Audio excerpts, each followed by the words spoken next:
વિષય સામાજિક વિજ્ઞાન ધોરણ 6 એકમ કસોટી પ્રશ્ન પહેલો ઈસુ ખ્રિસ્તના જન્મ પછીનું હાલમાં કેટલામું વર્ષ ચાલે છે 2024મું વર્ષ સિંધુ નદી અન્ય કયા નામથી ઓળખાતી હતી ઇન્ડસ અને ઇન્ડસ એ અને બી બંને જવાબ આપશે આપણા દેશનું નામ ઇન્ડિયા કઈ નદીના નામ પરથી ઉતરી આવ્યું છે સિંધુ સાના પર લખેલું લખાણ લાંબા સમય સુધી ટકી રહે છે તામ્રપત્ર અને શિલાલેખ એ અને બી બંને આવશે તમારે ભુજના વૃક્ષો જોવા જવું હોય તો ગુજરાતથી કઈ દિશામાં પ્રવાસ કરશો તો કે ઉત્તર દિશામાં ભારત નામ આપણને કયા વેદમાંથી જાણવા મળે છે ઋગ્વેદ તમારે સમ્રાટ અશોકનો શિલાલેખ જોવા જવું છે તો ગુજરાતના કયા જિલ્લાની મુલાકાત લેશો જૂનાગઢ નીચેના પૈકી કયો સ્ત્રોત પ્રાચીન ઇતિહાસ જાણવા માટે નથી તો કે ટપાલ ગાંધીજીનો જન્મ 2 ઓક્ટોબર 1869 ના રોજ થયો હતો આ કઈ સદીની વાત ગણીશું 19મી સદી ઇરાકના લોકો સિંધુ નદીને શું કહેતા હતા ઇન્ડોસ પ્રાચીન સમયમાં માનવી લખવા માટે શેનો ઉપયોગ કરતા હતા તાડપત્રનો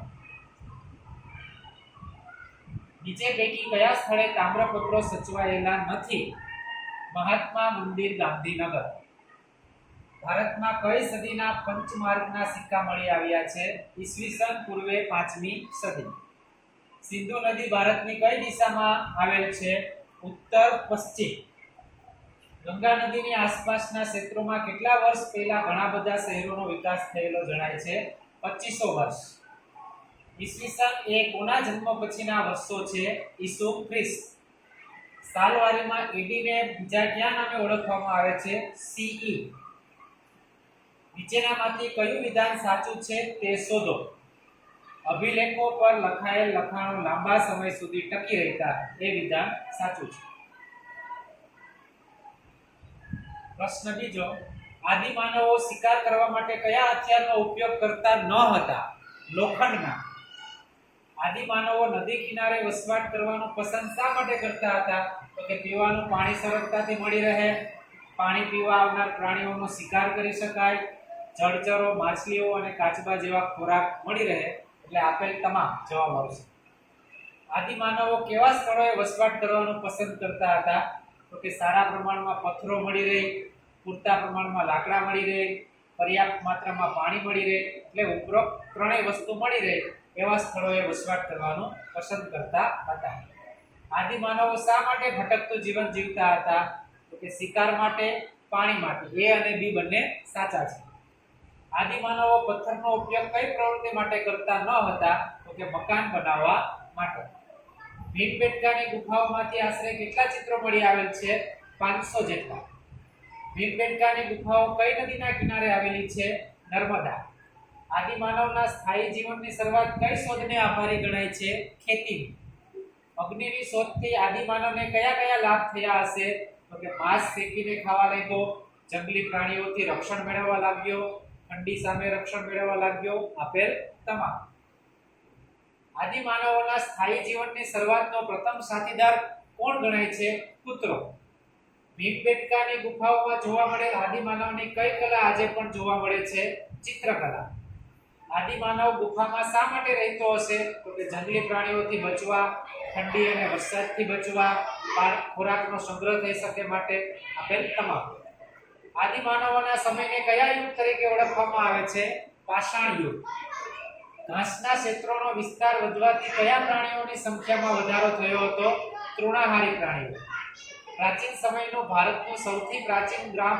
કયું ગણી શકાય મેહરગઢ આદિમાનવનો અગ્નિનો શું ઉપયોગ કરતા હતા તો કે માંસ શેકીને ખાવા પ્રકાશ મેળવવા અને જંગલી પ્રાણીઓથી રક્ષણ મેળવવા આપેલ તમામ ભીમબેટકાની ગુફાઓ કયા રાજ્યમાં આવેલી છે મધ્યપ્રદેશ મેહરગઢ માટે નીચે પૈકી કયું વિધાન સાચું નથી મેહરગઢ હાલ ગુજરાત રાજ્યમાં આવેલ પ્રાચીન સ્થળ છે એ સાચું નથી કઈ સભ્યતાને સિંધુ ખીણની સભ્યતા તરીકે ઓળખવામાં આવે છે હડપ્પીયન સભ્યતા આદિમાનવો કેવું જીવન જીવતા હતા ભટકતું જીવન સિંધુ ખીણ સભ્યતાના અવશેષો સૌપ્રથમ કયા સ્થળે મળી આવ્યા હડપ્પા ભોગાવો નદીના કિનારે કયું હડપ્પીયન સભ્યતાનું નગર આવેલું હતું લોથલ વસ્ત્ર પરિધાન કરેલ પથ્થરની મૂર્તિ કયા હડપ્પીયન નગરની વિશેષતા ગણાય છે? મોહેંજો-દડો. નીચે પૈકી કોનો સમાવેશ 4 વેદોમાં થતો નથી? આયુર્વેદ. પ્રશ્ન ત્રીજો, ભીમબેટકાની ગુફાઓ નર્મદા નદીના આસપાસના પ્રદેશોમાં આવેલી છે. વરસાદ અને જંગલી પ્રાણીઓથી બચવા આદિમાનવનો પ્રાકૃતિક ગુફામાં વસવાટ કરતા હતા. લોથલ ભોગાવો નદીના કિનારે આવેલ છે. હડપ્પા અને મોહેંજો-દડો હાલ પાકિસ્તાન દેશમાં આવેલા છે. મધ્ય ભારતમાં વિંધ્ય પર્વતમાળામાં કુદરતી ગુફાઓ મળી આવેલ છે. ઋચાઓના સમૂહને સુક્ત કહેવાય છે. હવે એક વર્તુળ દોરી તેમાં મુખ્ય અક્ષાંશ ઋતુ દર્શાવો. તો કે ઉત્તર ધ્રુવ વૃત્ત, કર્કવૃત્ત, વિષુવવૃત્ત, મકરવૃત્ત અને દક્ષિણ ધ્રુવ વૃત્ત. એક વર્તુળ દોરી મુખ્ય કટિબંધો દર્શાવવાના. શીત કટિબંધ, સમશીતોષ્ણ કટિબંધ, ઉષ્ણ કટિબંધ. આકૃતિ દોરી સૂર્યગ્રહણની સમજ આપો. તો કે સૂર્ય અને પૃથ્વીની વચ્ચે ચંદ્ર આવે એટલે સૂર્યનો અમુક ભાગ છે દેખાતો નથી, જે મુખ્યત્વે અમાસના દિવસે થાય છે. એવી રીતે ચંદ્રગ્રહણની માહિતી તમારે આપવાની છે. તો કે સૂર્ય અને ચંદ્રની વચ્ચે પૃથ્વી આવે એટલે ચંદ્રનો અમુક ભાગ છે ઢંકાઈ જાય છે, એટલે ચંદ્રગ્રહણ છે એ પૂનમની રાતે થાય છે. એના વિશે તમારે સંક્ષિપ્તમાં લખવાનું છે. હવે આપણા દેશના લોકો કયા કયા ધર્મો પાળે છે? હિન્દુ, ઇસ્લામ, પારસી, જૈન, શીખ, બૌદ્ધ એવા અલગ અલગ ધર્મો પાળે છે.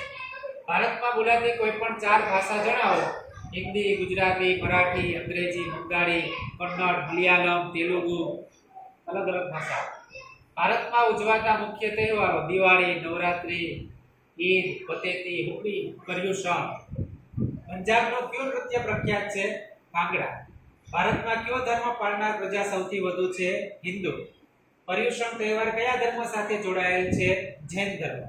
જોસેફ ખ્રિસ્તી ધર્મ પાળે છે, તે પ્રાર્થના કરવા કયા ધાર્મિક સ્થળે જશે? ચર્ચમાં જશે. શીખા મુસ્લિમ ધર્મ પાળે છે, તો તેના તહેવારો ક્યાં હશે? ઈદ, મોહરમ. રાસ ગરબા માટે ભારતનું કયું રાજ્ય જાણીતું છે? ગુજરાત. કથક કયા રાજ્યનું વિશિષ્ટ નૃત્ય છે? ઉત્તર પ્રદેશ. શિવરાત્રીનો તહેવાર કયા ધર્મ સાથે જોડાયેલ છે? હિન્દુ. પતેતી તહેવાર કયા ધર્મ સાથે જોડાયેલ છે? પારસી. મલયાલમ કયા રાજ્યમાં બોલાતી ભાષા છે? કેરળ. શીખ ધર્મની સ્થાપના કોણે કરી હતી? ગુરુ નાનકે. કર્ણાટક રાજ્યમાં કઈ ભાષા બોલાય છે? કન્નડ. જો આ વિડીયો તમને પસંદ આવ્યો હોય તો લાઈક કરો, શેર કરો અને સબસ્ક્રાઇબ કરો. Thank you very much.